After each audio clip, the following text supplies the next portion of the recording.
You're listening to the Drive Forward podcast. We're cruising through the latest in transportation to inspire a better tomorrow. Welcome to the 15th episode of the Drive Forward podcast. I'm your host, Emily Jankowski. Today, we're chatting with Dallas Little, a professor at Texas A&M's Zachary Department of Civil and Environmental Engineering in College Station, Texas. Well, welcome to the podcast, Dallas. We're really excited to have you here. Let's go ahead and dive on in. Why don't you start off by telling me about your efforts at Texas A&M University? Well, very pleased to be here, Emily. Actually, Texas A&M was the first academic assignment I had. Started out as assistant professor almost a little over 40 years ago. Our department has really flourished over the past several years. A&M is a very well-endowed university, and we've committed a huge investment towards facilities to support infrastructure research. And one of these facilities that I might mention is the Center for Infrastructure Renewal. If you look at the condition of our infrastructure, I think it's no surprise that the American Society of Civil Engineers has ranked our infrastructures, the quality on a report card basis is somewhere around a C- to a D+. So we need help in infrastructure. Well, speaking of infrastructure, I know, the various materials that make up our roadways like asphalt and concrete, as well as, those oil-based substances like bitumen and sand and crushed rock. How do these materials interact with our roadways and impact the everyday driver? Well, let's start with asphalt. And as you say, it's a petroleum product. It comes from distillation of materials from the crude oil barrel. Asphalt, because it's the what's left over after all these lighter distillates have been produced, it becomes a very complex compound chemically. The asphalt liquid that glues everything together is a distribution of compounds of various chemical types. And that makes it difficult to understand and makes it very complex chemically. It's kind of a polymer-like material, and it means it's temperature susceptible and time susceptible. So it's a difficult material to characterize. And that liquid, that semi-solid, is mixed with various types of stone and sand and gravel to produce a composite. That's one of the two primary surfacing products for our multi-trillion-dollar highway system. The other is Portland cement concrete. And in order to make that product work successfully, we really have to understand it from the length scale of the molecules that make up the asphalt bitumen or the liquid that cements it all together, to the way it interacts with the aggregate, and from there to the composite that's actually placed on the surface of the highway. If you turn then to the other major material, surfacing material, which is Portland cement concrete, then it's a ceramic. It's very different from that polymer-like asphalt. So it's hard, stiff, and ceramic type material. In concrete, the cement powder reacts with water to form a complex paste that goes through a chemical reaction that cements the aggregate or stone of various sizes together to form that hard complex or composite. So like the asphalt, the Portland cement composite must be understood from the length scale of the ceramic molecules that make it up, all the way to the way it interacts with the rock, the stone, and the way it is placed on the pavement surface. As the PCC functions over its life, the chemical reactions that make it hard and durable continue. They don't stop. The hardened cement glue reacts with the aggregate. Sometimes that reaction is generally positive as it continues to foster a stronger and stronger composite material. So as with asphalt, the Portland cement concrete requires the application of good material science from the very beginning and good construction engineering during placement. Then the engineer who's responsible for the long-term maintenance of the road must understand how to pick up on the signs that indicate that the stress is beginning and know what to do. in order to provide the proper maintenance and repair. In our multi-trillion-dollar highway complex, so we've got two great materials, but materials that require a lot of good sound understanding all the way from the chemical, composite, chemical level, the individual molecules, all the way to placement.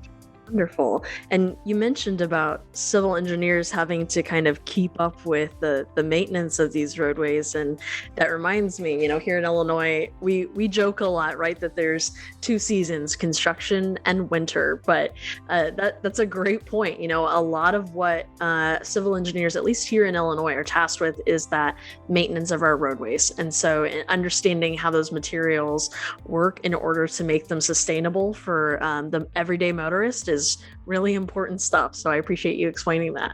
And I know materials aren't just for our roadways. There's another side of that conversation, right? They're also critical for our airfield pavements and handling the traffic, gear configurations, and those heavy loads of our next generation aircraft. So how are civil engineers adjusting to creating sustainable and strong pavements that can withstand the speed and force from those weighty aircrafts in which they endure every day? The basic chemistry and the basic fundamentals of the materials really doesn't change. It's evaluated in the same way. What is different, though, is the loading and the complex gear configurations, the way that those loads interact. So something we have to be cognizant of. I don't want to go off on all of our individual efforts here, but we have been working with the FAA, Federal Aviation Administration, for a number of years in maturing a model that we've developed called PANDA for airports. PANDA is an acronym that stands for the Pavement Analysis of Nonlinear Damage Approach for Airports. You can tell that we work backwards on that acronym, but to make it come out to be PANDA. But that's a long-term effort. And what we have had to do there, what's really important there is to be able to model that, for example, the asphalt surface in the way that the asphalt changes under transient loads of different periods. The aircraft move at a different speed, and taxiways they move very slowly. Slow-moving aircraft provide a loading situation on the pavement that's far, far different from high-speed aircraft that might be on a runway, for example. So you have to take those things into consideration. And you certainly have to take into consideration the overlapping effect of the various complex gear configurations. If you look at something like an Airbus 380 with all the different wheels and an aircraft that weighs 1.6 million pounds, it's very different than even heavy trucks. In your analysis of the way that aircraft impacts the pavement, you certainly have to take that into account. Airfield pavements actually age in a different way than highway pavements. And the aging effect has to do with whether or not you have a consistent level of loading or whether you have intermittent loading. In an airfield pavement, for example, you have a great deal of the pavement structure that actually doesn't see a lot of loading, whereas the loading might be channeled in a specific area, such as the location of the traffic down the taxiway, whereas much of the pavement will not go under the cyclic loading. If a pavement doesn't go under that cyclic loading, it actually ages it in a different way and at a different rate than the pavement that goes under the cyclic loading, because it actually moves those molecular structures around and allows them to be active with each other instead of hardening over time, because they do not go under the effects of a moving load. So it's a very interesting and dynamic process, and airfield pavements are quite different. Absolutely. Well, and speaking of prepping for the future of pavement, I know one of the things Illinois Center for Transportation has its sights set on is building an autonomous and connected vehicle track known as the Illinois Autonomous and Connected Track in Rantoul, Illinois. How do you see university-led initiatives like this better preparing students for the future of pavement research? Well, first of all, you have a true visionary as your center leader there in Urbana-Champaign. So you're very fortunate to have him as your leader. So under his leadership, you're going to thrive. I'm no expert in autonomous vehicles. I'm a materials science and engineering guy. But I can tell you that the center would offer me a chance to study how traffic patterns and load distributions affect the life of materials of the kind that we've been talking about. This track will be a realistic scale model of how the pavement structure reacts to automated traffic. For example, automated vehicles can be spaced in trains or in connected vehicles with different spacing intervals among the vehicles, different delay times between load applications. Those delay periods affect the way, for example, the asphalt composite responds. Every time a load passes over an asphalt pavement, that loading cycle is the damage that the load does is time dependent. The rate, the speed of the traffic. It's also dependent upon how much rest you have between load cycles.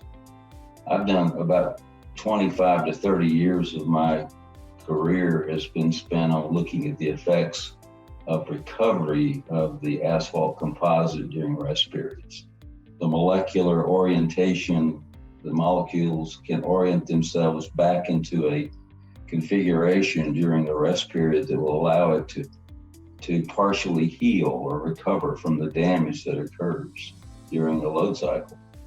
So the spacing of these automated vehicles is critical. And actually determining how far apart that you might need to have them to optimize the pavement life is something that you could study in this test track. This is an opportunity to really validate from an experiment, validate or rebut our hypothesis in the way that these asphalt pavements and concrete pavements, especially the asphalt pavements, behave. I say especially because I'm more in the asphalt area than in the concrete area, but I'm sure it's just as important for concrete. But it's a validation, experimental validation of the hypotheses and models that we've developed, and it's crucial. So I think it's a very wise investment. Wonderful. Well, you mentioned self-healing properties in our pavements, and I guess I never really realized that existed, right? And so I think it'll be interesting to see how we look at things like that, and what are some of the new things that might come into play as we talk about changing and shifting of infrastructure. So absolutely, I think it's going to be super interesting, and in looking towards future developments like that, what do you hope, or what do you aspire, one day that will be your legacy that you leave at Texas A&M?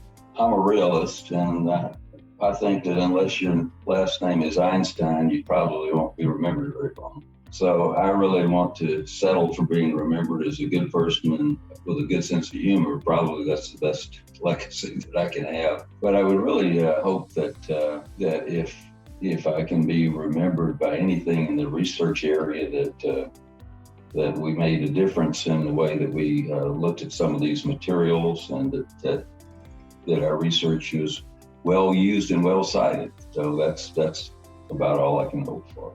And I'll tell you that it's the other legacy would be that to know that I've been able to work with experts like Ahmad Al-Qadi and Errol Tatumler, a lot of the people that you have there at the University of Illinois and other centers of excellence around the nation. So that working together with good colleagues like that is the best legacy a person can have. Wonderful.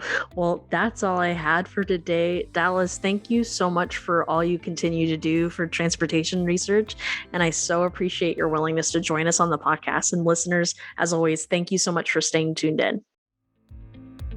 The Drive Forward podcast is a production of Illinois Center for Transportation, a research center of the University of Illinois at Urbana-Champaign. We invite you to subscribe to the Drive Forward podcast on iTunes, SoundCloud, or Spotify. And while you're there, feel free to like or rate us. Thanks for listening. Keep the conversation rolling by using the hashtag DriveForward.